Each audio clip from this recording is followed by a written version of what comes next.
Welcome, ladies and gentlemen, to another episode of OTR Radio. I am your host, D-Lo, and my co-host, the one and only... Donalski, baby. What's good?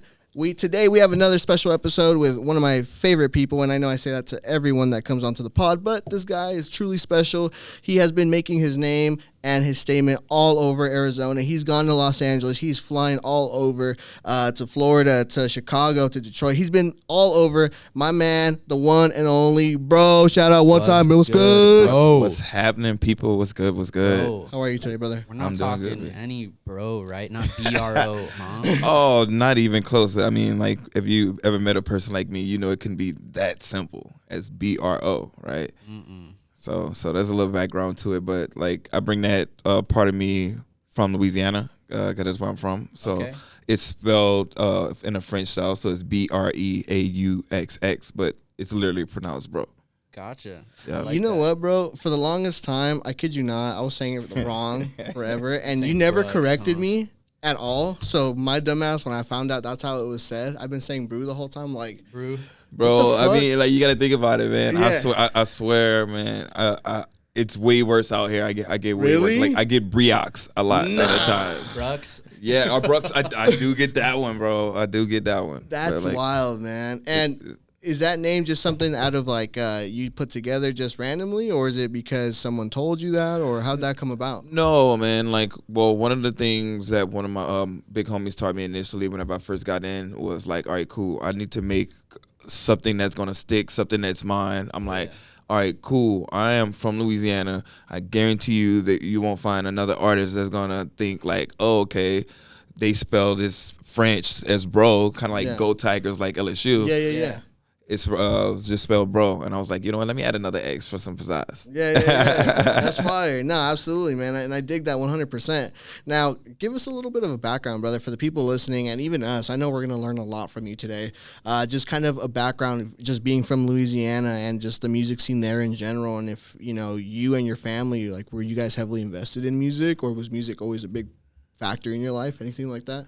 Oh, yeah. Well, music was, like, I guess I would say my first love. Realistically, nice. So I tried out for music like we all do. If you've ever been in like music in school through grade school, so I did that in 4th grade, and I originally ended up becoming a tuba artist. No way! Right, so I started learning the tuba. Yeah, and it was like the simplest thing because all I needed to do was get a mouthpiece. The school had it already. Yeah. And I don't know what happened. There's different change of events where like the next year I switched into moving into percussion, right? Okay. So I became a drummer from there on out, and eventually you get into junior high and high school, you're in marching band, right? Yeah. So I did symphonic band as well as marching band, so I marched in parades as well as being an athlete. So I was able to do both of those things all the way through school.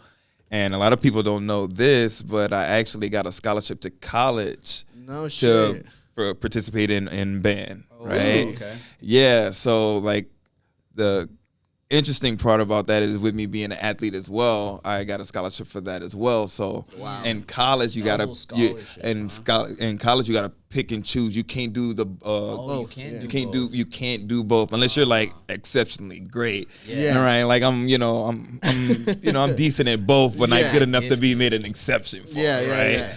So for me, I came from a small town, so it was easy for me. I was like, you know what, I'm about to be a Division I jock. Fuck this. I'm about to be a band nerd, right? So I ended up giving up the music thing, and it's crazy how this has all come full circle to me doing music full time again now. And it's like, so you shelved it, huh? Yeah, because like I ended up going to college, getting my degree in kinesiology and exercise science, as well as my master's. So been doing that for about 15 years, training people, running gyms and such until. Like, I think around the time you met me was whenever I quit the day job after 15 years. And now I'm doing the music thing full time. So I started that out in, like, September, around the time I released the EP. Yeah, and so, like, when, I guess, from the jump, when did you say, okay, I'm a go back to music and I'm a commit to that? Because I know there's a big story and there's a big gap missing from you saying I'm a I'm in kinesiology. I got my master's to living your life, and then all of a sudden saying, man, I'm gonna go back to music. Yeah. Well, yeah, man. So, obviously, I went into what my profession was, training and such for a while, and then I ended up moving here to Arizona in about 2018. Wow. Okay. Right. So, I'm doing this. I'm enjoying it, but like there was this point to where right around the time that we had got pregnant with my daughter, I kind of hit this point to where it's like, I don't see myself wanting to give more time to this company, right? Gotcha. Like I'm happy with where I'm at, but they wanted me to like move to a next level. Got it. So for me, it was an easy decision for me to be like, all right, cool. I've hit my ceiling with this. So what now? And then the pandemic hits. I have the kid, have pandemic hits. So I'm sitting around. Shout out to my company at the time. They paid me to not be at work because we're in the fitness industry. So we are open, we're closed, but I'm still getting paid the entire time, right? Okay. So time to sit. I had some time to sit and think. I had some time to get into hobbies, right? Yeah. So I had great friends here who were DJs, and like it was pretty cool just seeing them do their thing and starting to think in my head after a few times of checking them out. I'm like, I could do that. Yeah. I'm like, I can do that. Yeah. Like, I understand, beats, especially being a percussionist, being like a drummer. It's like, okay, cool. I understand this. This makes sense. So for me, bought a little deck, a little SR, right? Yep. And like, it was easy for me because like my daughter's old enough to where I can strap her to me. Okay. Right. Oh, so like I'm learning how to DJ while like I'm learning how to be a dad, dude. Damn. Okay. Wow. So two challenges going on. Right. Yeah. So like at the time I'm in the house, I'm stuck in the house, pandemic, we can't do too much. So it was pretty cool for me to realize I'm like, oh, dude, like what if I actually had time to really like figure this stuff out? Yeah, so by the time I got back to work, I'm getting residencies, right? Like I'm getting offered money to DJ, and I'm like, you know what? I really enjoy this. And it's like, I don't think this is something that I ever fell out of love with in the first place. Yeah. So it was easy for me to make the decision like, all right, cool. I have enough experience. I've hit my ceiling in what I want to do now with, the personal training thing, getting people in shape stuff. I can put that on the back burner for now because like I always have my education. I always have my experience. I can always go back and use that. Right now is kind of like the time to, do something that I want to do, right? So for me, I had to methodically get to this point of where I'm at now to be able to not have the day job and focus like mainly on music. So it took me some time from about the point that I made it with my daughter was like probably about 1 when I really thought I can do it. My daughter's 6 now, so it took me about 5 years to get to the point of like, all right, cool, let me take this a little bit more seriously, right? I think it was after I started producing and like putting music out, realizing like, oh, okay, was that? Cool. What are we in 2026? So about 2023 was the first time I put a song out. Okay. It was just one song that year, right? With one of my homies, Jordan Surgic. Sure. So I put that out on My Techno Weighs a Ton. So I started kind of gradually working on my production throughout that year. Moved into 2024, released another song with Jordan on a different label, and then I ended up working with Tony H from Late Night Munchies, and I released a collab with him. That's when I was like, you know what? Like, I'm just getting started, but I feel like I'm at this point to where my job is holding me back from being able to like really dig in, because I'm being a dad, I'm doing all of that stuff, but like I'm waking up at 6 a.m., 5 a.m. to try to produce and work on music, right? Yeah. Before I got to go to the day job, right? Yeah. And then get off from work, try to work on music, do the same thing over and over again, right? While squeezing time and effort, being a dad, also being, a spouse as well. So it's like, you know what? I only have so much time in a day, and I feel like the job was starting to drain me of like what I want. I felt like I was going to work just specifically for a paycheck, and I was starting to like dislike a lot of things around me, and I'm like, man, like I'm never meant to be that type of person, right?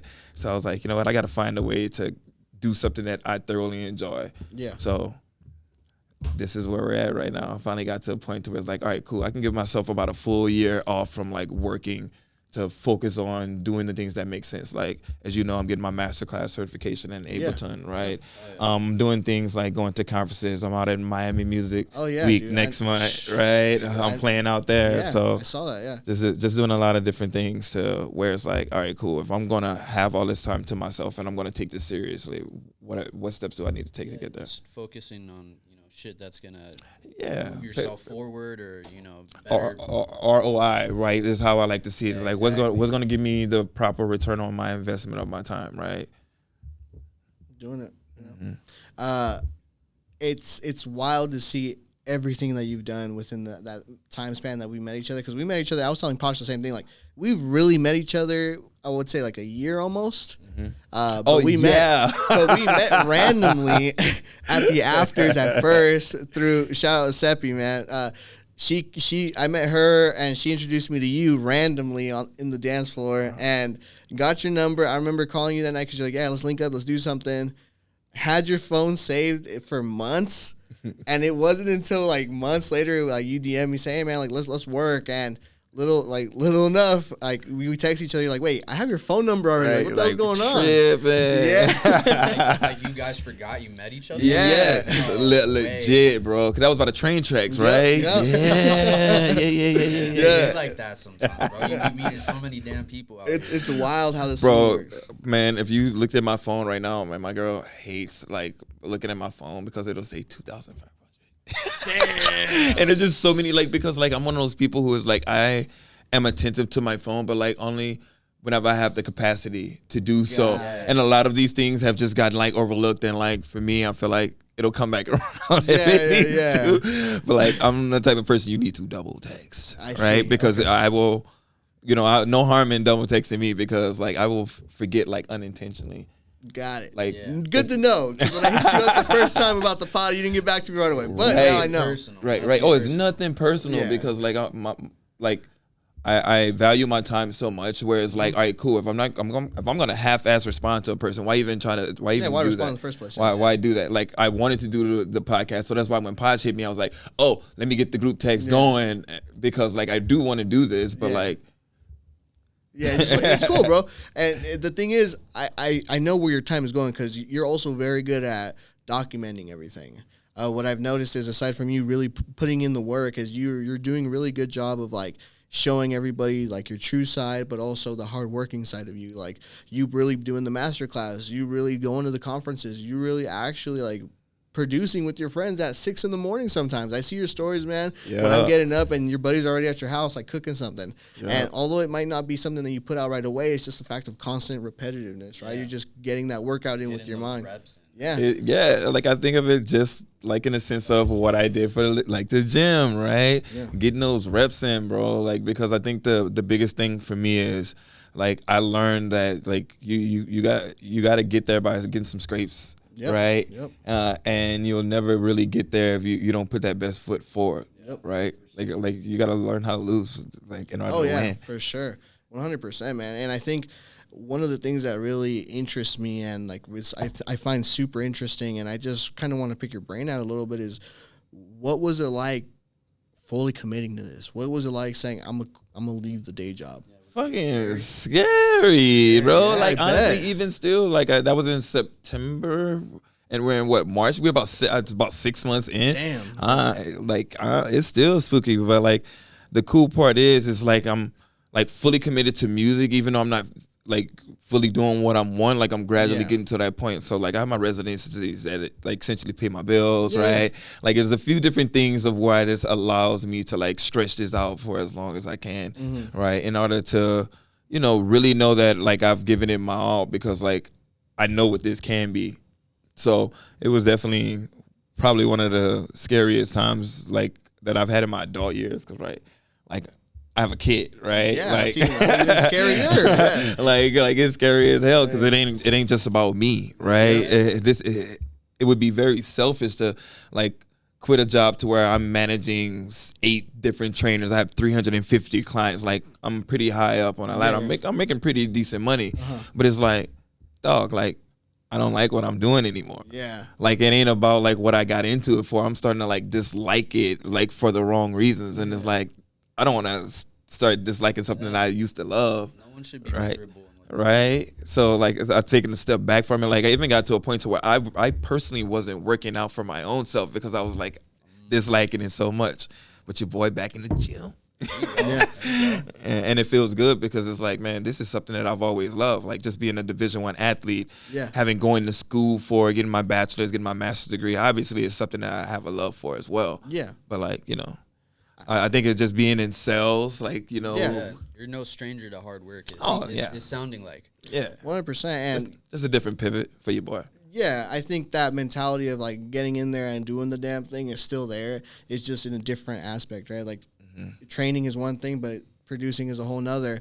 And, you know, what is something that you've learned through the journey so far as like from being fully like full-time employed to working for yourself essentially? And Can you go off on that or no? Yeah, man. Like I think the easiest part is understanding that like now that I have like so much time, I can't take that time for granted, right? I got to utilize that time in order to get better and not just talk about it. I got to be about it. Like you said, I'm doing courses, doing all the classes. I'm still doing my side gigs, right, where I'm doing open format things like mitzvahs and Moxie, right? Sure. Like still perfecting my craft in ways that is gonna allow me to be more of a commodity than just like I can do this set, right? Yeah, exactly.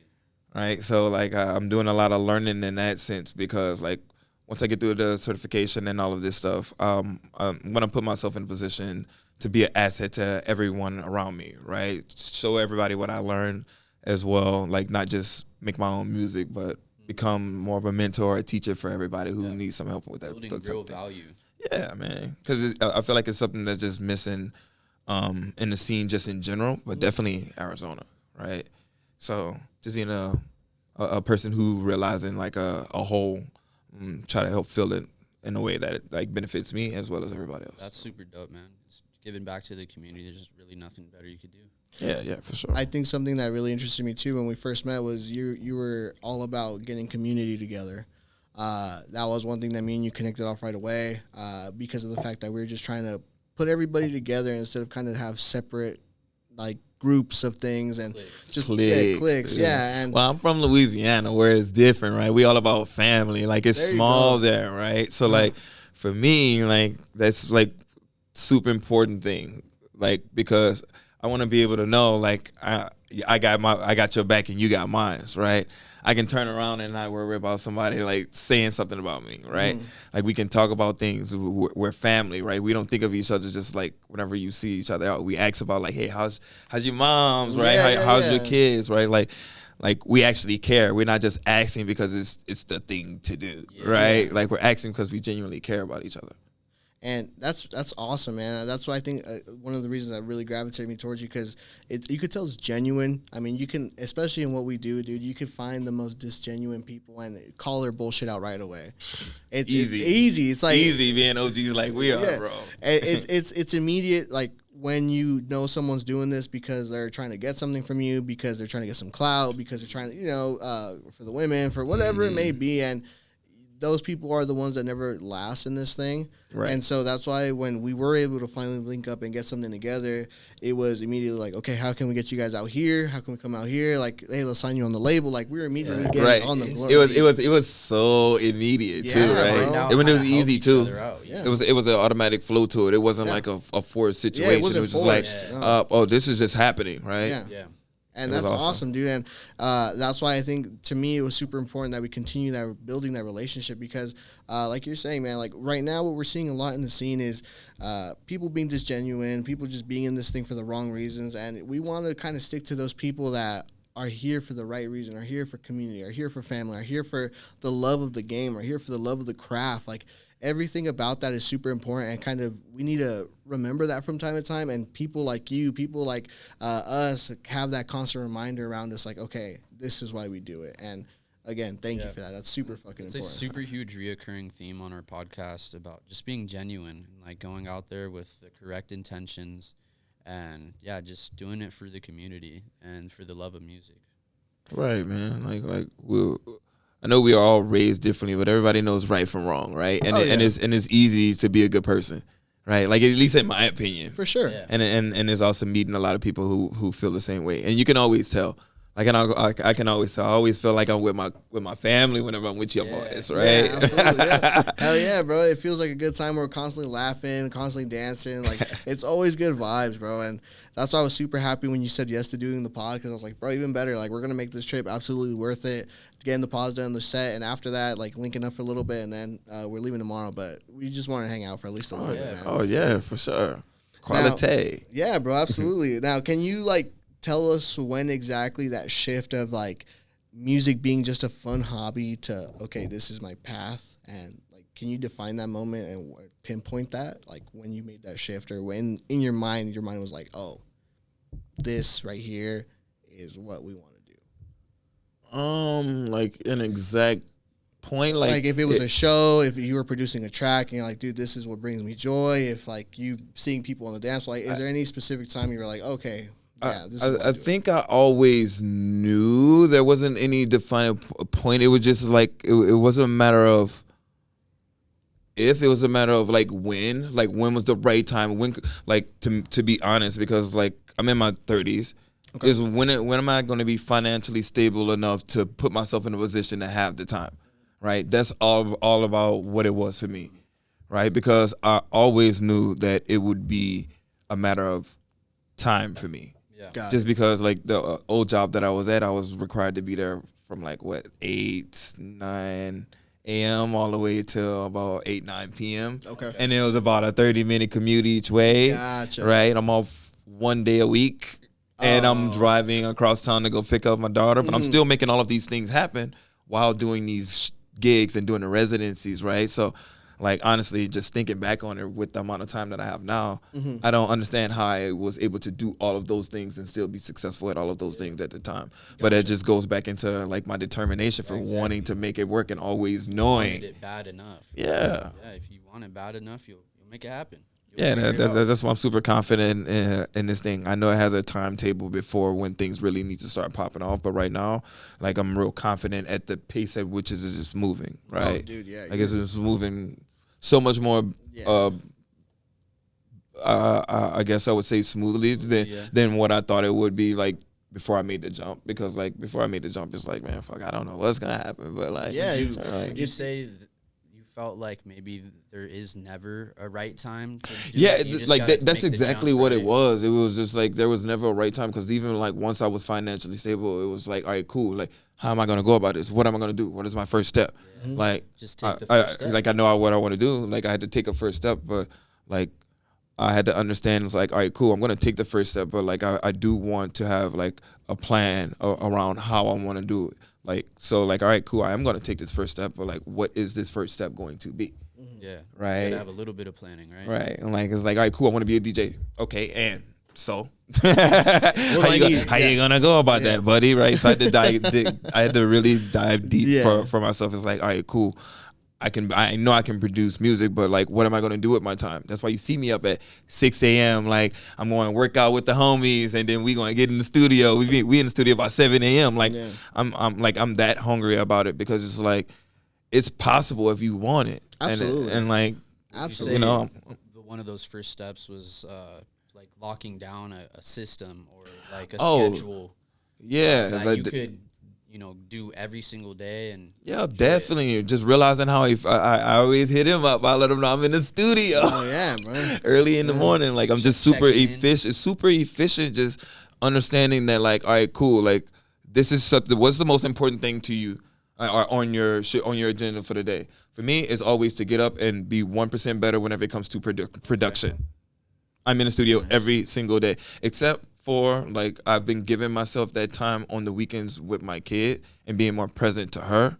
But, like, now she's start wanting to be more involved. So literally tomorrow, I'm gonna get some vocals from my daughter, and I'll let you guys know when the song comes out. But, like, she wants to lay down some vocals. So like, that's gonna be something that'll be pretty cool, because she's super into it. Like, we're driving home today, like, because I need to get a new studio plan. Okay. She picked a studio plan for me. She's like, Daddy, like, whenever we get home, we're gonna set up this plan, and I'm gonna go DJ.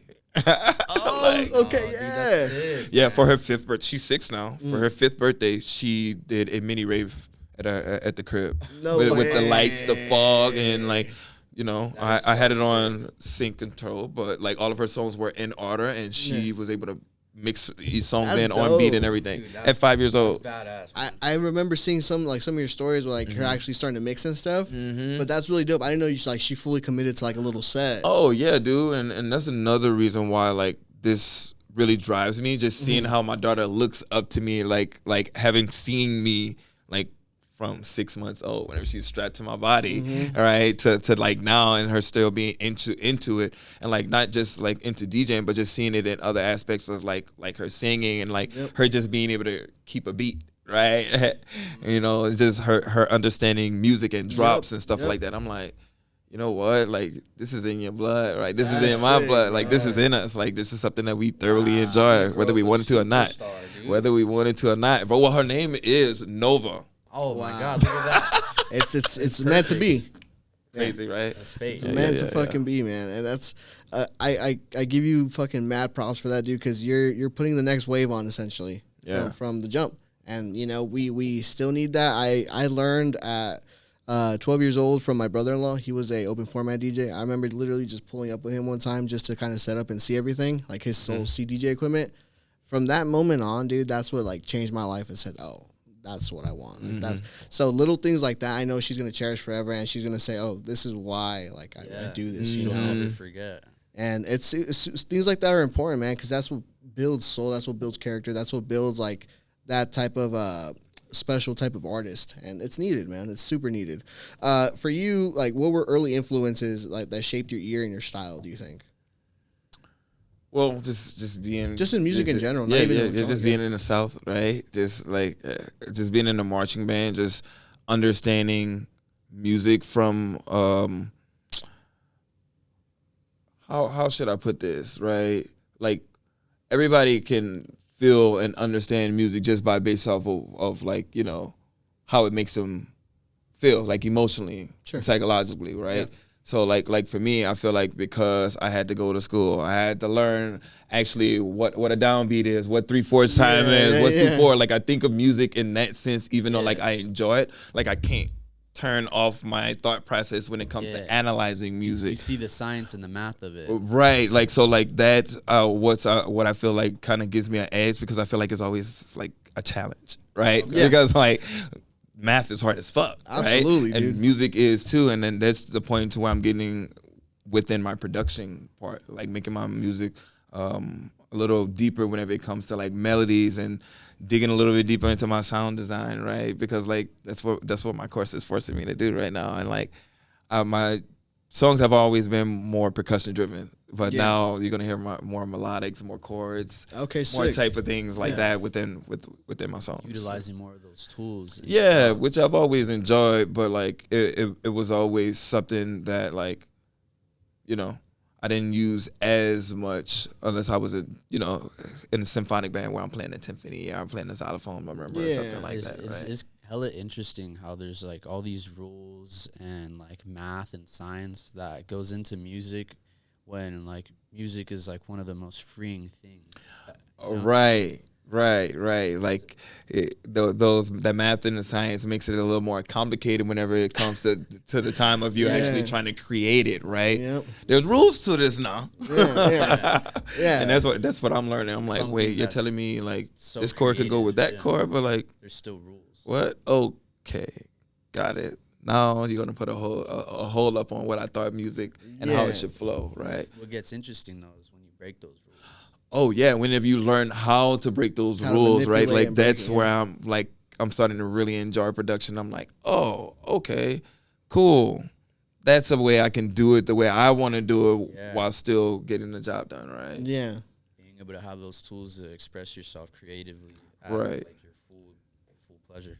Yeah, man. Like getting to the point to where of learning why you're doing something instead of just doing it because it just sounds good or it feels good. Exactly. Like that's where I'm at. I'm like, oh, okay, cool. This has a purpose to it, right? I see you were immediately signed like to labels immediately, like. Yeah, and to me that shows one that you understand production, you understand how it sounds good to the ear. Two, you're able to put out a product that is marketable, sellable. Yeah, and to you, man, like, it just natural to you, or was this something that you had a mentor for, or how does that go? Like, you just come up with this stuff? Picked it up on the way. Yeah. Well, the thing was, like I said, I kind of like led up all to this because like I got signed right around the time that I was thinking about quitting my job. That's really what allowed me to quit my job with confidence, was getting signed as quickly as I did, and like with as many labels as I did. I was like, man, what the hell am I doing, man? Man, go, believe in yourself, boy. Yeah. and then it just kept popping off, and then you guys wanted to like to sign the EP, and then we got set up with the album. It was just like, you know what, like, if I don't believe in myself, I might as well just get this up and just be the local DJ that like everybody else is, right? Yeah, no shade on anybody, but right? But like, I never thought of myself as a local DJ, like getting into being a DJ. I'm like, bro, I'm not doing this shit for fun. And I say that seriously, bro. I wasn't doing that shit for fucking fun. Like, once I realized like I'm good at it, like I'm past doing this for fun because I'm taking time away from being a father. Yeah. Right, like I'm getting in fights with my baby moms, like just because it's like there's something I really enjoyed and something I believed in, and it's just like, you know, nobody can really see your vision. So like for me, it was just like, dude, like I'm changing the whole course of my life because I firmly believe in this shit like that. You're passionate, bro, and it shows, man. Yeah, it shows crazy. For you, and you know, committing to that, like committing that hard. Are you faced with like a lot of adversity, like because of how much you commit to this?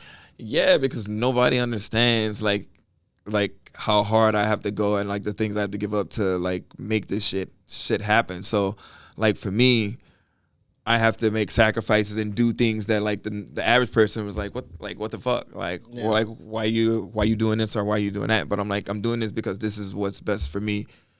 Like in order to get to where I need to get, right? So I'm faced with adversity in the sense of like having to make sure like I have incoming stream of money, right? Like to pay my bills, because like not having a day job and not having like things like insurance, right? Like those little things are, you know, difficult right now because I've always had those. I've always had disability ever since graduating college, right? Just having that job, the old white collar thing, right? Like, and it was cool, but like good old 9 to 5. Yeah, that shit got dead or not. 9 to 5 if you lucky, shit. If you're lucky, it's not even 9 to 5. That's the best case scenario. Like 9 to 5, my ass. So. Yeah. It's funny how that was painted to us so young. Like, hey, that's what's gonna happen. That's like the normal. But then you grow up and you realize, dude, I'm working freaking 12 to 12, 9 to 9, like random times that you didn't think like it was gonna be this way. But all in all, man, I think just even facing with that adversity and just kind of how you maneuvered and managed everything, even while again still getting signed on the labels, whether it was with Hypnotic or even with everybody else, I think you've just been consistent, and I think that right there is something that people have trouble with, consistency, right? No one, I can guarantee you, a lot of the people I know out in Cali are now waking up at 6, 7 in the morning to get in the studio. To cook, man. It's easy. Like, what the fuck? What else you doing? I'm doing both. Yeah. Bing bong. Yeah. I've seen it, bro. You're cooking, you're making food, and all of a sudden back in the lab. Yeah. There you go. And because there's so many excuses, man. You can make so many fucking excuses. But there it is. Breakfast and beats, there's baby. So many excuses. I have every excuse in the world to not be where I'm at, but like I am because I didn't make those excuses. No, yeah, absolutely. There's people out there giving their all, and you know they're always gonna outwork you. Oh, hard work all day, baby. They're gonna get to that check, to that gig that you want because they're up putting in the work when you're asleep. But we also gotta realize, and that's something that like I've made peace with, is that like everybody ain't been through shit in life to make that requires them to need to understand the grind to work. Absolutely. Like I didn't came from nothing. Like I come from a place where if I don't make it, then like I don't have another option. Yeah, so it's like I gotta bet on myself. It's like it's always been that way. So like for me, it's just like having to roll my sleeves up and work hard. That ain't no problem. I done been there. I done done that. Yeah, man. Right, like it's a little challenge for me, I guess. It's like I work better in that way, in a sense, right? Under pressure, Yeah. Yeah, it seems like, I mean, you don't really let anything like affect you. You know, like you said, no excuses, right? Nah, this guy is hard work all the time and nothing but positive vibes, man, which is wild, man. Because oftentimes people will project their own fears and insecurities on you. And they say like, "Oh, you can't do this, you can't do that." I've been told that my whole life, bro. They're just scared that they can't. Like, whole life. What works for me doesn't work for you. Whole life, bro. Like with my story, just coming from Southern Louisiana, just having that upbringing of like where, I mean, a lot of my family didn't really move on to higher education or really like thought of that as a possibility. So like, you know, naturally I was told like, oh no, you shouldn't do that. Like you can't do that. So like for me, that was some of the first hard real challenge in my life where I'm like, dang, my family doesn't even believe in me, right? So it's like, I'm gonna show you. And when did that along with like just being a person who always brought back to the community. I was in AmeriCorps. I'm not sure if you guys ever heard of that. It's like the Peace Corps of the United States, right? So we had a program in my university where I helped rebuild homes after Hurricane Katrina, stuff like that. I put in about 1,000 hours throughout my last 2 years of college, all while being a Division I athlete and having 2 jobs. So like for me, like I've always realized like, dude, like my family didn't even believe me. So like I don't expect anybody else to. Yeah. So like for me, like I gotta get it. Phase you, yeah. It don't phase me. I ain't worried about nothing about what y'all talking about because like I'm used to that, you know. So it's easy for me to be like, all right, cool. It ain't the first time I heard that. Mm-hmm.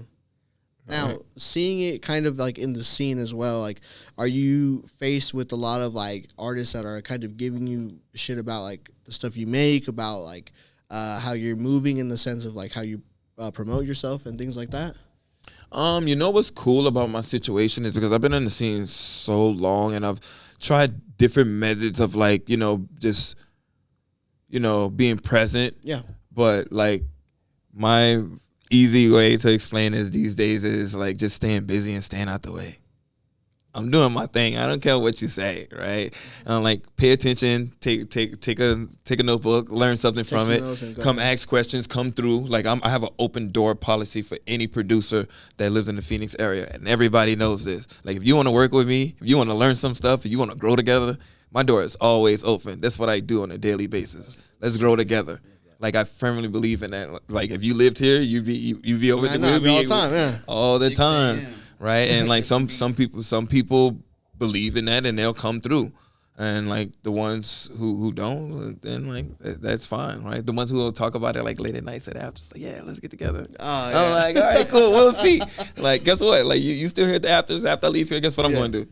Go produce. I'm getting in the studio. Dude, it's wild to me. You know what? Last time we were here, same kind of situation. We were talking about production in the green room. Another DJ was just on the doll producing while we were at the afters because it seems like this community over here especially is so locked in and trying to get it done. The ones you know the ones, right? Like there'll be some people that talk a lot, but like the ones who locked in, you know. And I genuinely love it. I love being around the people who ain't just talking about it, they being about it. Because the ones who talking about it and being about it, they staying busy and they staying out the way. We always you see him, you know they doing work, and you just like, God damn, that motherfucker's still at it. Absolutely. And I'm like, good. The people that are nerds and geeks about this shit, bro. Fucking just geek out. It's all about putting in them hours, man. Like, what is 10,000 hours? Man? Oh yeah, bro. I'm gonna master this shit. Absolutely. It's like, and guess what? Anybody else who want to learn, I'll take you with me. Come on, let's grow together. We should all want to be be the best. Yeah, 100%. There's enough of the pie to give around to everybody, right? I mean, for real, bro. I don't like eating pie by myself. That sucks. Yeah. It's lonely, right? Yeah. We get a stomach ache, man. Like, come help me some of this shit. Yeah, absolutely, man. Now, going through, you playing in different states now, and I know you're playing for Miami Music Week, so congratulations to you. Yeah, so that's big stuff. Can you see the differences from like each niche scene, like for example Los Angeles and what they got going on, like what we got over there compared to the Phoenix scene, compared to Chicago? Like, can you tell the differences, and if so, like what is something like interesting to you that has stood out between each thing or each city? All of them are different, like to be in complete honesty, like each place that I played in are all different. But the cool part about it is because like I'm such a student of like what I'm doing. Like I've long time ago done research on the roots of like what their music scene is all about. Right, like for me, I'm already ready for this Miami music scene because I already got ideas in my head about like, all right, the stop. Man, wait till you guys hear this song that I've already started working on. I gotta have you guys hear it. Yeah. It's I ain't gonna say it's done, but you know, it's ready to go. Ready to test? Oh yeah, it's definitely ready to test. Okay. But just understanding like what the assignment is, right? Like it ain't all about me. I remember whenever I first started out, it was like, all right, cool. I'm gonna play all original set. I'm gonna play all my music. I'm gonna play it this way, and I'm like, you know what? Like I'm here to put on a show to make sure people have a damn good time, right? So like going out and playing in Chicago, it was easy because I'm not playing the same type of songs in Chicago that I play in Phoenix. No. It's a fact. Yeah. No. Just like the songs that I'm gonna go play in Miami, and like I'm not gonna play those same type of songs in LA. Yeah. Right. Yeah. So like. It's all situational, but the cool part about it is because I have played at so many different sets in so many different situations, so many different slots, and like, dude, I feel like I understand any type of situation that I'm put into, and I'm always prepared for any type of situation that I'm put into. Right? That's what I enjoy about taking like different slots and different spots that I like didn't necessarily want, all right, or opening up for people that I just didn't think made sense because I've learned a lot on how to open for a room or play a melodic progressive house. Your room reading right? abilities are maxed out. Right. I'll never forget whenever I was first asked to open up for Cosmo. I was like, wow. What? And then the next show after that, they asked me to open up for Flosstradamus. Damn. And I'm just like back to back, huh? I'm just like I'm confused, but I'm like, you know what? I'm gonna take it, right? And then I learn how to play that type of music, right? So like for me, I mean, put me in any type of situation. Just let me plug in my USB. You ain't gotta babysit it. Like I've been there. I understand the assignment. I understand. Like yeah, you don't gotta babysit. So, which is a perfect segue for you. Are you someone that plans a set according to like where you're at, or are you someone that's like a general idea, but I'm gonna just free ball it? Oh, I have a general idea, but I free ball. Like I'm one of those people who literally will plan out like maybe like the first 3 or 4 songs. Okay. And then it's free flowing. Yeah. Right? Like I might end up going play a set from Breauxxx last year, right? Yeah. And I might go and pull like out like this breakbeat set from Decadence that I played, and then go into this Halloween set that I played for Snake Hips the year before, like right, like so like for me it's all about reading the room, but I get a general idea of how I want to get y'all on the boat.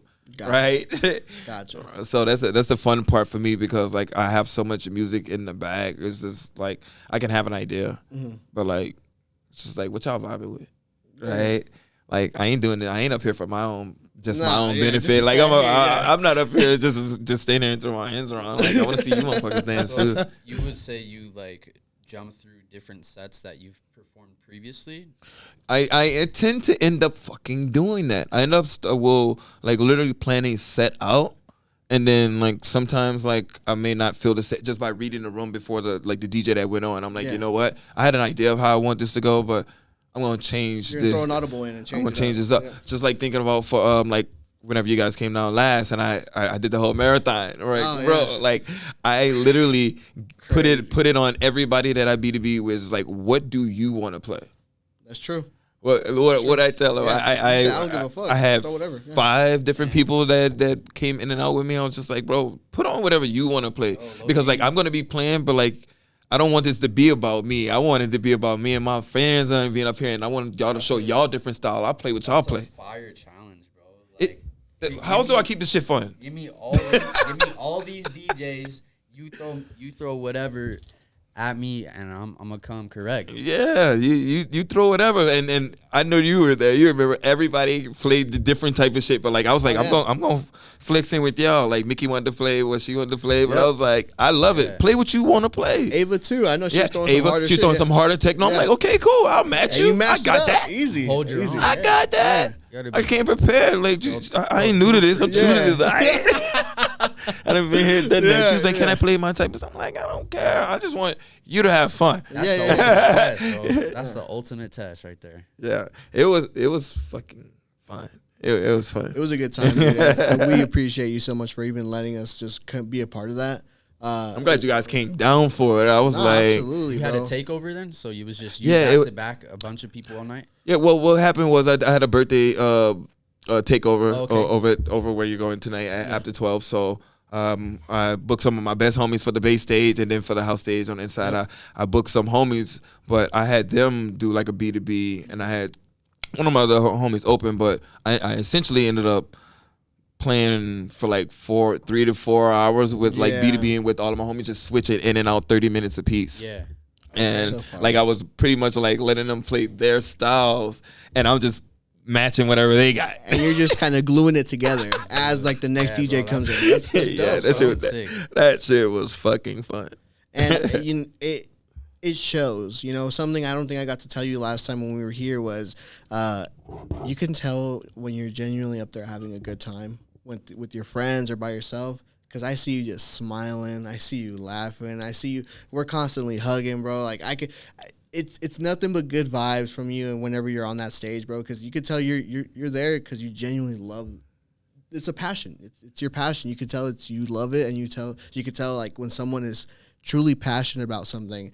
And it brings joy to someone like that. You could feel the energy just radiating. You know what's crazy that y'all mentioned that? Like I've had this conversation with like some of my significant others who I've gone to frequent shows to, where we might catch a DJ, like maybe it might even be a big name DJ, and this motherfucker look like he hates his life, and I'm just like, if you ever see me like that, no matter what type of stage I'm playing on, no matter how many people are in front of me, I want you to come up there and check me.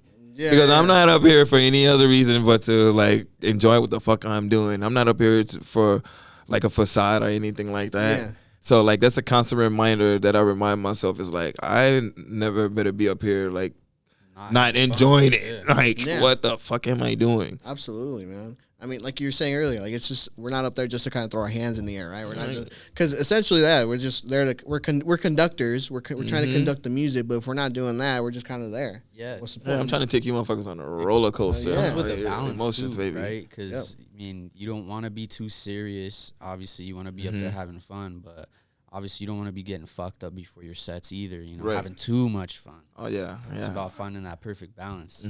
Especially having been on the scene like such a long time. Like I think I told you about this last time, how I was just like really going to be taking a step back and just focus on like the actual grind. Yes. And like that's what the whole takeover was about. I was like, man, I'm about to take a step back. Yeah. I want to have a good old birthday kapow. I'm turning 35 with all the homies, all my best homies on the lineup. Let's have a good time. And I'm about to lock in on all of this stuff. Yeah. But and you've been true to your word. Yeah, I have been true to my word. So, like, for me, it was like, all right, cool. Season's about to start up. It's like a reset for you. Yeah, I kind of got reset, got a little further in my chorus, locked some things in, developed my sound a little bit more. Was able to lock down a few solid gigs, a few decent supports. Locked down Miami Music Week. So it's like big stuff, man. Locked down like Breauxxx because like a lot of these things, believe it or not, dude, like I was sitting on the fence because I was like, should I sit back a little longer and focus a little bit more on like my studies, right? But for me, it was like, you know what? Like certain things happen a certain way for a certain reason. So it's like I should do Miami Music Week. I should take, Breauxxx the second year in a row, right? Because who can say they got booked the second year? The ones 100%. Who played last year, right? Yep. So I started reminding myself, it's like, you're here for a cause, right? So like make it make sense. As long as you're doing things that are relevant towards pushing you forward and elevating you, then like what are you questioning?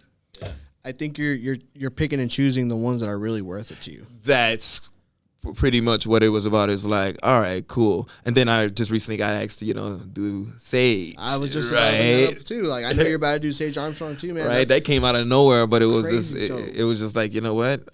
I can't say no to that because like that's like solid. Like I'm more like have anybody who's been following me for a while or been knowing me for a while. Like I'm more of that funky, quirky, dirty bird sound whenever it comes to like the type of music that I enjoy. So like to be on support for Sage and it being my first support from a person like this directly Dirty Bird, that's fire. I mean, I've opened up for Amnon, but like, you know, his sound is different now. He's, you know. It's a cool full circle. Yeah. So for me, it's like, all right, cool. I went to the Dirty Bird Fest the past year, opened up for Sage. I've made a lot of connections with a lot of people. I'm like, all right, cool. That's my target right there. That's my target label. Yeah. So and you know, sometimes those things need to happen so you can find the target label, so you can find like where exactly you want to project to, man. And right. It's just all part of the journey. I remember actually when you got hit up to go to Dirty Bird because you entered a competition. We were setting up an LA date, and like the day before you were gonna come, you're like, bro, I'm sorry. But I remember that shit. But you know what? That's important to happen. It all worked out.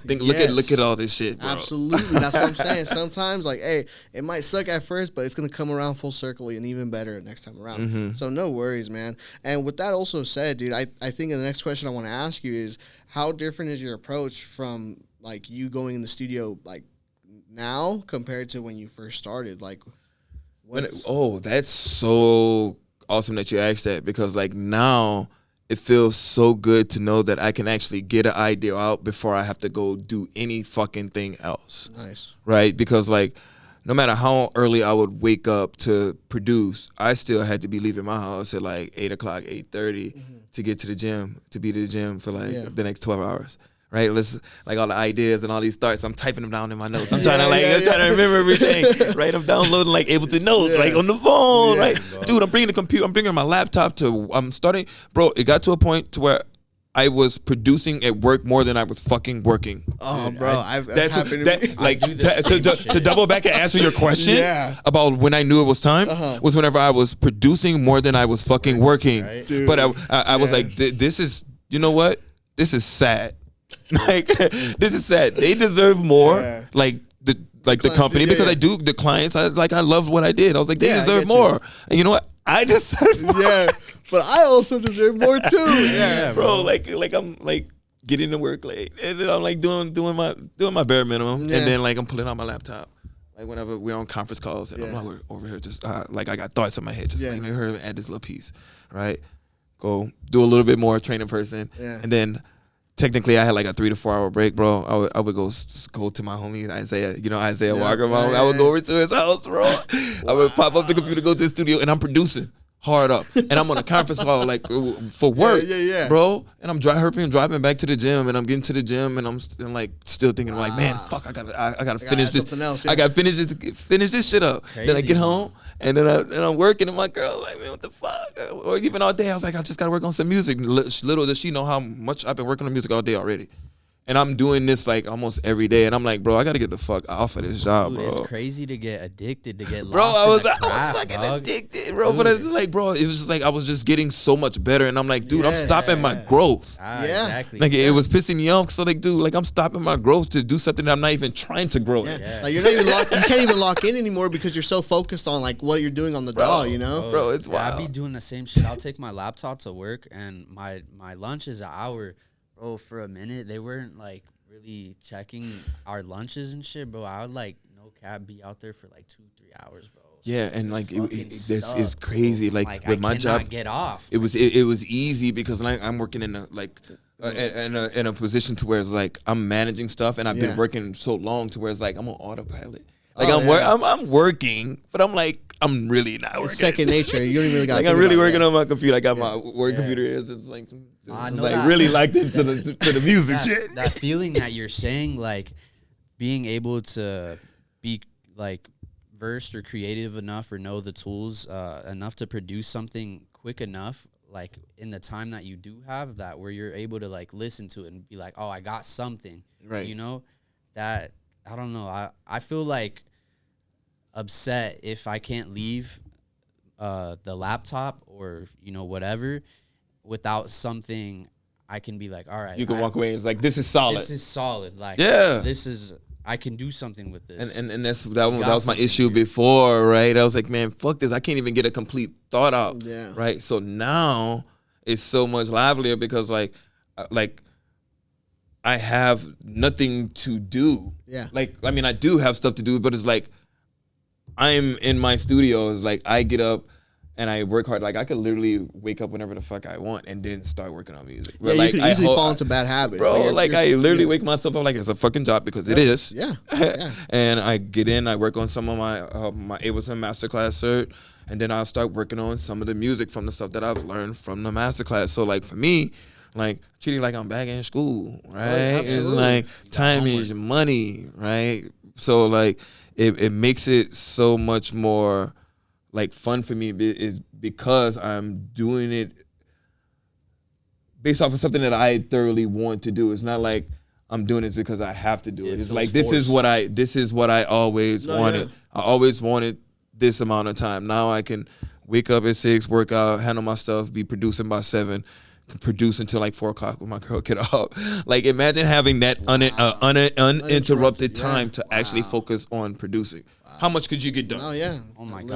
How much could you? That's what I'm saying. So it's like that's why I say I don't use that as an excuse. Like, oh, let me just work on. I'm better at working at night. It's like, nah, bro. Your body works better whenever you wake up first thing in the fucking morning. Whenever you wake up in the morning, you have the most energy. It's like, nah, I give what I love the most the first thing in the morning. Like the most important thing to me. I don't put it at the back of my fucking day. Then I'm gonna give a half-ass effort to it. Yeah, give it when my brain juices are flowing. Yeah, right? You're That's giving real big right discipline to it. So like most of my music is done by like 10 or 11 o'clock in the day, and I'm literally no cap. I'm starting a song a day, whether it's a remix or an original. Oh, yeah, that's good. And like I do it to make sure I don't get too stuck on something, and I can always go back because I date all of my projects. Right, I always come back to it. So like for me, I just use this as like a tool for myself to know like, all right, cool. If you continue to do something, you will get better at it. No, like you just have to continue to do it. Like it's all about the consistency. Yes, sir. And I've been dreaming for this. Well, yeah, the consistency, like I was just saying, the discipline, man. Like you're literally holding this like a workout regimen, like a lifestyle cycle that you want to stick to. Yeah. Mm-hmm. And you know, a lot of people lack that. A lot of people will say, "Hey, yeah, no, I'm about it," but it's hard, bro. I'm not even I can't sit up here and act like it's easy. No, it is hard, but like I bet at times draining too. Yeah, it is, but like you know, it'd be more draining. not working to my full potential, knowing that I could get there, and then not knowing fully, or like, what if?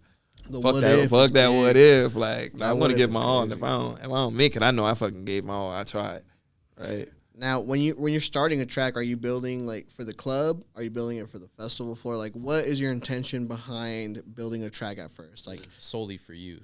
Yeah. That's why I feel like I produce like so often, because I don't make a song with one thing in mind. Because like I know I'm gonna play club sets and I know I'm gonna play festival sets, right? So I make a song, I guess, for myself, since I'm like it's gonna fit in somewhere. Yeah, right? Regardless. Right, regardless. So like I don't make any one thing with an intention, unless like, for instance, I have Sage Armstrong coming up. I was like, ooh, time for me to make some Dirty Bird shit so I can play for him. So he could be like, whoa, I can't Shazam this. What's this? Yeah. Perfect. Here's this song. There you go. Go ahead, play this. Right, here it is. That's pretty smart. Right, so that's what I've been doing ever since I heard about the show. I was like, all right, cool. I know I have some Dirty Bird songs, but let me make some more shit that I know like I would like, and I know that he would enjoy too if he knew where it was from. So Absolutely. So I tend to do that whenever I have shows coming up. Like I'll make songs for shows that I have. Like whenever I open up for Sammy Virgie, I made some UK G, right? I made some UK bass shit to open up for him, because it's like I'm not gonna play just normal house, no, but of course, like you're showing some love. Yeah, that's what I love about the whole production thing, is like I don't try to produce just tech house or just normal house. That's why I like see me have the Afro House album that I have out. So on those normal days when you don't have like a show coming up for like a specific artist that you're opening for, would you say you kind of like just get on your DAW or Ableton, I'm not sure what you use, and just kind of let your hand go, or do you kind of come in with like a idea like, oh, okay, I kind of want to make a tech house track that sounds like this, or do you kind of just get in there and just start putting shit together like randomly? So typically I usually go based off of my note section. So I have a note section that I've been working on for like 3 years now. Yeah. Ideas that I'll have throughout the day, or like whenever I'm out somewhere and I'll put a check on it, or like I'll cross it out. Yeah, dude, this list is fucking extensive. It was just like, it'll be random stuff, like whether it be like a meme, I'm like, oh, okay, cool. Or it might be a movie like White Chicks. I saw this moment, I'm like, oh shit, I need to come and rip that part from it and like do something with it, right? So like I'll hear a song that I haven't heard before, or like a song that my daughter's singing. I'm like, oh, I could sample that. And I just go in and I'll go in the notes and I'll just type in it real quick. Yeah, so sometimes I'll just go through notes like, what do you feel like doing? What am I feeling? Let's go. Let's see what's going on. Because at some point in time, I thought this was a good idea. Yeah, exactly. Like, let's see what I can do with it. You wrote it down for a reason. Right, bro. And like the amount of stuff I have in here, I still haven't gotten through. Like, I make a lot of stuff. Still haven't gotten through it because there's just so many things that I'll think of randomly, like on any given day. Yeah, I have a note list the same way. I mean, obviously, they're mostly like remixes or shit I have to sample. And unfortunately, I haven't learned yet how to like sample, like say vocals, for instance, and have them fit in the track, like right. Like I can't get warping down correctly. Well, let's work, bro. I got you. I want to say that's one of my specialties, but it's something that like I struggle with like in the beginning, and it pissed me the fuck off. And you know what it is? It's your settings in Ableton. If you change your properties or your settings in the beginning in Ableton, you can set it to where whenever you drop it in, it warps it almost right the way you want it to, and you just got to make a few little breakpoints. Okay. It's something that I like. Whenever I first got my Ableton, I like did some research on like different settings that people have for like. Oh, so you dug deep, yeah. Bro, I'm like, man, I'm trying to make this easier on myself. Like I have templates. Like I have like, pretty much all of my stuff set up to where it's like all I got to do is get in and create. I ain't got to make it difficult on myself. You're setting yourself up for success. Yeah, because I think that's what held me back for like a long, long time before I really took this serious, was like getting frustrated every time I really got into a dub, because I had an idea to put down, but it's like it got really hard to find what I need to do or like make it sound like what I want it to sound. Yeah. So it's like I took a step back. It was like, how can I make this simpler for myself? Because this can't be as hard as I'm making it. Yeah. So I was like, that's whenever I got in the templates, right? That's whenever I got all my Fab Filter stuff, and I started to be able to set it where it needs to be. So whenever I go in there, it's like, all I got to do is drop in what I need to do, adjust what I need to do, and keep it moving. That's why I'm able to make, So you're not really getting stuck on anything. You're just constantly trying to go. I'm onwards and upwards. If it ain't working, it ain't working. You have your structures, and you're just going in and plugging shit in, right? Yeah, because like that's what held me back for a long time, is not having a structure on trying to accomplish what I need to accomplish, and realizing that like there's non-negotiables in making a track. So I was like, let me set up these non-negotiables so I ain't got to think about these things every time I open up the fucking door. Yep. Yeah. Right? Yep. No, you're not wrong, that's bro. what slows down a lot of people. I would like a lot of the people that I help already, because I'm always down to help somebody. Like they'll come over and they was like, oh man, your stuff is set up so fire. I was like, what's your email? Like, for what? I'm going to send you this fucking template. Yeah. Here. That's the please, like this will make your life so much easier. You will produce like with a freer mind. Yeah. You're gonna produce more. You're gonna be like me, like you're on. I'm crack. I gotta produce. Yeah. Right. So that's literally the one thing that changed the whole producing game for me. Was I did a session with him, and I was like, you know what? This is the correct structure for a song that I'd like to make. Why not just save this template and then just plug in the new fucking loops or samples that I want to put into it? Yeah, obviously, it's kind of hard to do that if you don't have that ear. You know what good shit sounds like, or when certain samples or loops sound cohesive together rather than they clash and shit. But, dude, that literally changed the game. I went from making one song in like a year to fucking producing a whole EP in like a month. Easy. Yeah, man. Like you just gotta set yourself up for success and understand that, like, you can't just be throwing fucking spaghetti at the wall, bro. Nah. Right?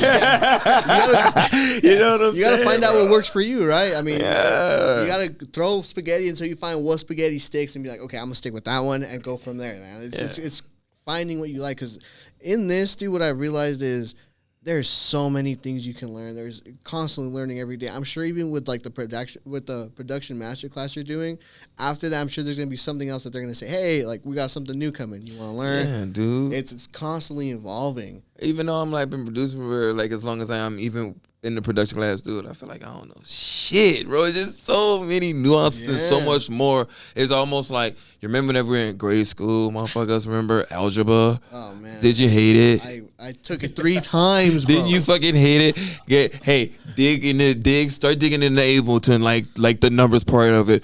You're gonna fucking feel like you're taking algebra again. That's I am worse, bro. Honestly, I'm getting to the point to where it's like I haven't never been frustrated like since I've taken time away to like take producing seriously. I'm like always been like, yeah, smile on my face, like let's get it. But like now that I'm getting to like that whole numbers portion of like looking at Ableton, I'm starting to look at it like you motherfucker, like starting you, to humble your yeah, like you motherfucker, like you pissing me off. Now you're making me think, like, right? Like this ain't just like based off of like how I feel or what I've been taught like in grade school, like as a musician. Now I have to understand this from like a literal audio engineer point of view. Like I have to like go back into like turn it into a fucking calculator. Signal processing. Which I'm not mad about it, but I'm like, damn, bro, like who knew it was like this? Nah, they weren't bullshitting when the math is everywhere. Yeah, it fucking sucks having to relearn something you thought you knew was fucking word to bond, bro. Like I thought it was like, all right, cool. I just learned how to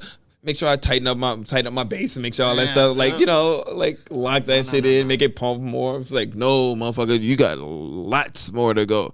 And like I know a lot of people like my music and like consider it good music, but I'm like the stuff that I've been learning since I've been in that course, man, bro. I'm excited to hear it, yeah, bro.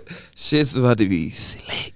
Now, with that said, too, exciting though at the same time, right? I know it's really exciting. Every day I'll do lessons so I can get reinvigorated, so to speak. I'll do lessons before I start producing. So it's like, oh shit, I learned something new. Let's go ahead and go get into the studio, work on it, and then apply it. Make sure it sticks. Yeah.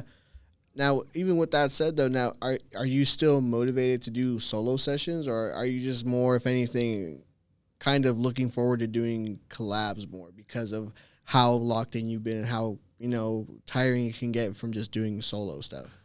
Dude, like, the cool part about it is like just being in the AZ scene. I fuck with everybody and I love everybody's work ethic, but like, I'm gonna do it regardless if people want to work with me or not. Like, so like, I'll set up collabs and I'll like invite people over, and then like I said, I got an open door fucking policy, but like I have no problem getting in the door for 12 hours by myself and not worrying about a collab. So like for me, it's all about like I want you to be just as excited as me about getting in the studio. Like you ain't got to be like to my extreme, but it's like I want you to care about it like I care about it. Like be happy that we doing it, right? Like I don't want you to feel forced or feel like you have to make time for it, or you feel that energy's off because you don't want to be there. Like nah, bro. Like I want you to be excited, and like to be honest, I don't think I've like since like I've really started like showing people that like, hey, this is serious to me. Like I don't think anybody that's been around me that hasn't taken it as serious as me, they know like, hey, like it's a privilege and a pleasure to be in the same space, because like we're gonna see each other like on the big stage together. Like we're gonna be those homies, because like I have a few people that like I've been, you know, collabing with as of late that are fucking amazing, right? You know one of the homies, Slick Floyd, bro. Like he's one of my best homies. Like so like for me, like the ones that know, and like that's the ones I keep close to me, because it's like whenever when I do get to that point, because I know I'm getting to that point, I want to make sure like I bring my real ones with me. Yeah, exactly. I don't want to, like I said, like I always tell my girl, I'll flash back to that video of John Summon whenever he's taking that bottle of tequila from that girl that he didn't know. And I'm like, bro, I never want to have that many people around me that I can't trust, I'm handing a bottle back to somebody that I fucking know. Like I don't want that many people around me that I don't know. I want all of my fucking people that see me come up to be with me. Like I'm giving y'all tickets to hey, look, I got y'all this way. I'm like, hey, I need to book you for this tour that I have, or whatever the fuck it may be. I want to know those people from the jump. I don't want to find those people after I done got there. Like you said, you know that you got their back and they got your back. Yeah, man. Cause it makes it easier, bro. Loyalty is like the easiest thing that For like sure. I can stand by, especially like it was always hard for me when I first got here because I'm not from here, and like I showed that like loyalty, that intense loyalty when I first got here, and then I realized not everybody was like that. I was like, dog, you can't be like that with everybody. So that I had to take a little step back. I was like, damn, bro, like motherfuckers would use that shit like against you. 100%. Like on a, like where I come from, like that's just how everybody is. So like it was just like a confusing thing to me whenever I first got here. That's why I was like that to you, and I was like, man, like I'm all about like locking the fuck in. Like I'm in my fucking 30s. I got a kid. I ain't got time to be playing games with like people in my time, bro. Fuck that. Time is now. Time is now, and as of right now, for what we know, this is the only life we got, right? So we're trying to make the absolute best of it. Yeah, man. Especially like being a person like at my stage in life where I've lost 2 siblings at a younger age, and like, I mean, they didn't get to, continue to do the things that they wanted to do in life. So it's like, bro, it can happen to any motherfucking body, right? So it's like, what you want to sit here right here and wait for life to happen to you, right? Yeah. Right. So like that's why I live life the way I do. Mainly because it's like, bro, you might not be able to have that experience to make that song that might change somebody's life, right? Tomorrow's not promised. Fuck no. So that's a big one. That's why I work hard like that. Many DJs struggle to become credible producers, and I say that because, and I'm not bashing anybody because, Miggy was just in here and we were talking about how she's making remixes right now, and that's awesome, but like, for people that are only sticking to that and, not really like kind of bridging out and trying to become like full on, like, this is me, this is what I'm making. Like, what bridged that gap for you to become different and say, no, this is bro, this is who I am, this is what I'm making. Well, for me, I was getting to the point to where like I was like doing like the thing where I would make remixes, I would make different types of things, and I was like, you know what? The reason why I would get booked for different things like Cosmo, the Floss Dramas, like Sammy Virgin is because like I'm not telling motherfuckers who the fuck I am, right? Like I'm giving them too many options, right? Let me go ahead and like tell them who I am, and it's just like, listen or not, but this is what it is. So like I had to kind of like draw a line in the sand for myself to like say like I need to not try to just go where the water flows. I need to make my own path, right? Because it was more so it's like, all right, cool. Like, oh, this is what they like. Let me be good at this, right? Yeah. Like that was kind of falling into that trap a little bit in the beginning. Gotcha. I was like, who the fuck am I? Like, am I like just trying to like flow and do what they do what everybody else like conform? Like that ain't my steez. So like, and this was earlier on, like I would say like 2021, like right around that time whenever we were starting to let loose from COVID, and everybody like all these new DJs, everybody's like getting booked for gigs, and I'm like, what the fuck? Why am I not getting booked? Yeah. Like what the fuck going on? I know I'm better. Like just like not intentionally coming, but like I know I'm like just being in the same space, like maybe practicing, like little things like that is like, all right, cool. I've helped this person, and just not getting booked like immediate out, and then I realized I was like, well, for one, they don't know me, they don't know what I'm about. Yeah. So like for me, I feel like in the beginning I started like kind of like sucking up and like, all right, cool, let's do what everybody else is doing. Yeah. And right, like what helped you make that jump from like feeling like, damn, why am I not getting booked to start getting those shows? Well, taking a step back and realizing it's like, bro, I can't make people see something that they don't want to see. Right. Yeah. So like for me, it's like I know who the fuck I am. Right. Like what's for me is going to be for me. And if it's not, then I'll just go down a different path. Like the universe is going to tell me exactly what needs to happen. Yep. And then I just stayed persistent. Things started popping off. Started meeting the people that I needed to meet. Started becoming homies with the people that want to be homies with me. And I started finding the right people. And then I started becoming that model for a lot of people out here on the scene, and it was like, all right, cool. Like, I was always that dude. I just kind of like, I almost got caught up in the sauce, like a lot of like a lot of people are right now. I almost got caught up in the sauce. It's like, man, what the fuck? Like, you're a leader, bro. Like let's each one teach one, right? Absolutely. Like you know better, do better.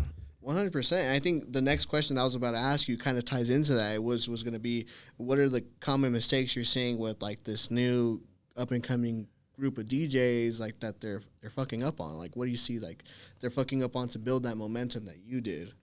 Like I think the biggest thing I could say is just honestly like the same situation where I was, is getting caught up in the sauce, because it's really easy to call yourself a DJ. Yep. Like these days, but like not doing the work and just like getting that instant gratification, like you can mix 2 tracks in, right? That's like, oh shit, I can DJ, right? It's like you need to put in the work, right? Like, and like you don't necessarily need to do it the way I do it or the way anybody does it, but you need to understand what you're doing, why you're doing it, and like respect the craft, respect the craft or whatever that craft may be to you, because like you can't be doing something and like not understand why you do it. I think that was the biggest reason for me getting in the house music in particular, and understanding like the history of house music, as like the people who really do house music know. And I'm just like, this shit in me, even if I didn't want it to be, like I was made from this thing. I'm like, that's why it's so easy and so natural, and I love it so much, and I can't get it out of my motherfucking head. Right? Right? So it's like, you know what? Like, this all makes sense, right? So like for me, it made it easier for me to dig deep. I started watching more like documentaries. I started reading, like literally reading books on like why house is what it is, and just understanding it, right? Because like just being in grade school, like they had us read about fucking Beethoven and Mozart, and I'm like, fuck, if I had to read about them, I should be able to want to go read about some house. Like if I liked it, go to the house music, because like whenever I was out of Chicago, like whenever I played out there, I ended up taking some time out to go to like the pier, where they had like a little small like museum inside of like the pier that was the history of house music. Really? Right? And I was able to like go through that and look through that. I was like, man, I'm in the home of house music. Like this, bro, I'm in the right spot. Yeah. That's why I always go out to Chicago, and like I typically make it a thing. I play out there like at least once a year. Yeah, enjoy a little piece of history. Oh yeah, man, I love me some Chicago. My bad, that'd be another place I could move to if I could. Except the winter side. Back to the last question we had. I know you were saying, you didn't want to conform to, everyone else was doing, or whatever, sound that people were like requesting you for. Would you say you were, after that, you tried to be more intentional with how you carried yourself, or the sound that you were playing? So I think the thing after that was just being more conscious of what I was doing, not necessarily like changing it, because I was like, all right, cool. I'm going to do this with purpose and not doing it just because I wanted an opportunity, right? I'm doing this now because I want experience, right? Mm-hmm. So like, I mean, I think it was the year of 2024. Like, I think I had like over 100 gigs, like on paper, like that type of thing. And like I challenged myself to be like, all right, cool. How many gigs can I take to see how much experience can I get? So I was doing different things each year, and I would talk to myself like in that last quarter of that year. I started doing this in like 2021, like right whenever I started doing the DJ thing, where I would tell myself like, all right, cool. What is your big goal for this upcoming year? That part, right? I do that today. I've spoken everything that has happened to me up till this day in existence, and I can't wait till y'all see what happens this year, motherfuckers. It's one of those things where it's like I spoke it so firmly to myself that like there was no way it was not happening. Yeah. Like all of those record, like those signings, those labels last year, bro, I spoke all that shit in existence the year prior. It's super powerful, dude. I am exactly the same way as you. I truly, firmly believe like you gotta speak it into existence. I was the same way last year, about a year and a half ago. No, even that before that, 2 years ago, I had told myself like I'm gonna break into the AZ scene somehow, some way, somehow, like making it happen. Sure enough, we linked up again, slowly culminating, and it made it happen, brother. Same thing. I do this every year around like the end of the year, talking about, okay, where is it that I need to grow? Last year, what my biggest thing was growing in the community as a supporter. Mm-hmm. I think something that happens is I got caught up in the sauce of, oh, I'm going to play this many shows because I want to show that I can get booked no matter what. And it's like me, and like I'll tell you, that year I played like 100. I was like, I'm just sure, but I can get booked. And one of my big homies, he was like, hey man, like you can get booked, but you're oversaturating yourself. That's why you're not getting these high level gigs. And I was like, you know what? The next year afterwards, I'm gonna focus on top notch high level gigs. And then my first gig that year, fucking support for Omnom. Oh my god. So it's like, all right, cool. So I talked to all of this stuff into existence. What's gonna happen like this year? Like I said, y'all will see what I spoke last year. So I'm pretty firm on it happening, so not worry about it. I'm super stoked to see what you do, man. Super Especially excited, after- bro. Yeah, thanks for being a part of it, bro. I appreciate Absolutely, y'all. bro. It sucks that our time is almost up, bro, because I know we could talk for fucking hours. We can do it again. There'll be a part 2. 100%. Oh, There's definitely going to be a part 2. What I was going to tell you is we haven't settled it out yet, and I'm pretty sure I'm telling you now for the first time on the pod, but we're going to have you out in LA this summer, okay? So we're going to make it happen. With that being said, we're going to have a studio set in stone. Yeah. Good. It ain't hot out there in the summers, is it? It's beautiful weather. It ain't this. It gets hot, but it's hot here right now. Think hot, about right now. It's February and we in like It's 94 crazy, right bro. now. Low key, it's the same temperature over in LA. It's 90 out there. All right. at least there's a breeze over there. All right, though. it ain't got no breeze. You about to be cooking tonight. Yeah, I But know. you at least you're at the outside stage. Yeah. Is there anybody you want to shout out before we get out of here? I want to shout out you boys. I want to shout out Hypnotic Dance sir. Records. Appreciate you guys for fucking with me heavy. Putting on my first solo Absolutely. EP. That was solid. Thanks for believing in me. Absolutely. As far as shout outs, man, I want to just shout out everybody that's getting to it, that's grinding, that's focused on the craft. Trust me, we see you. Like everybody sees you, bro. Just keep it up. And I appreciate everybody for rocking with me. Go ahead and follow your boy, obviously at Bro Music, BERAUXX Music on our platforms. We're going to leave the links in the bio too. Yeah, man. So stay tapped in, and anybody reach out to me, man. I'm an open door policy, bro. I work with anybody. That goes to all of you producers. Hell yeah. Any gigs that you want to shout out before we get out of here too? Yeah, man. I'll be out in Miami Music Week. Playing out at the Cleveland for opening day. I'll be playing that night for sure. I got Sage Armstrong coming up this upcoming Sunday, 3/6, over here in Phoenix. Other than that, I got Breakaway Music Festival. That's in April 24th to 25th. I'll be playing out there. And I got a secret gig I can't tell y'all about, but it's on it's on 5/3. It's support for one of my homies, bro. Okay, So fire. it's May 3rd, Sunday. Okay. Yeah, you guys will hear about it. It And ain't out then- yet, so I can't talk about it. Okay, all good. And any music you want to shout out really quick? Yeah, man. I didn't really get to talk too much, but I also produce Afro House. I got an Afro House album I know, out we with didn't my touch on homegirl that. Posh.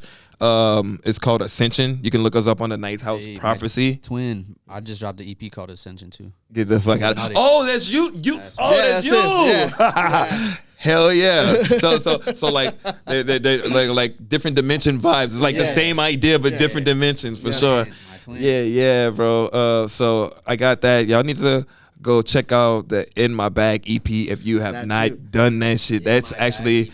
with Hypnotic Dance Hey, Records, I bro. seen the numbers that thing did, bro. Yeah. Congratulations. It's still doing numbers. Still doing yeah, numbers. bro. Congratulations, brother. Yeah, man. Yeah, for sure. I think that's the biggest thing on far as music, man. You can find me on all platforms, bro. Absolutely. You know brother. how to spell it now. Yes, sir. Well, I appreciate you and your time, brother. Honestly, I've had a really great time talking to you. I knew it was going to be a great podcast just because how we are outside of this.